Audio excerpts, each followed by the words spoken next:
দেশ তথা ৰাজ্যৰ লগতে শুক্ৰবাৰে ৰঙিয়াতো উলহ মালহেৰে উদযাপন কৰে ৭৯তম স্বাধীনতা দিৱস।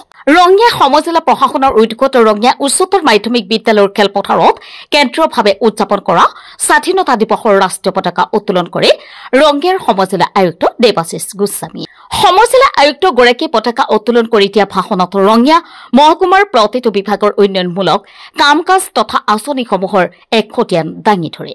ইয়াৰ পিছতে সমজিলা আয়ুক্তগৰাকীয়ে অসম আৰক্ষী NCC স্কাউট এণ্ড গাইড আৰু বিভিন্ন বিদ্যালয়ৰ ছাত্ৰ ছাত্ৰীসকলৰ কুচকাৱাজৰ অভিবাদন গ্ৰহণ কৰে।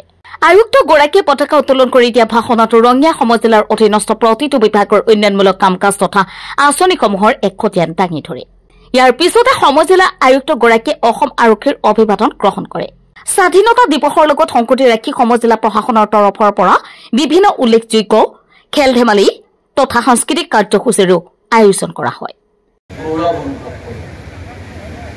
বাপুজীৰ অহিংস মন্ত্ৰত দীক্ষিত হৈ দেশৰ স্বাধীনতাৰ হকে প্ৰাণ আহুতি দিয়া মণিৰাম দেৱান, কুশল কোঁৱৰ, পিয়লি ফুকন, মুকুন্দ কাকতি, গণপ্ৰতাপ বৰুৱা, ভোগেশ্বৰী ফুকননী আৰু ৰাজ্যখনৰ অন্যান্য স্বাধীনতা সেনানীলৈ আমাৰ গভীৰ শ্ৰদ্ধা জ্ঞাপন কৰিছো।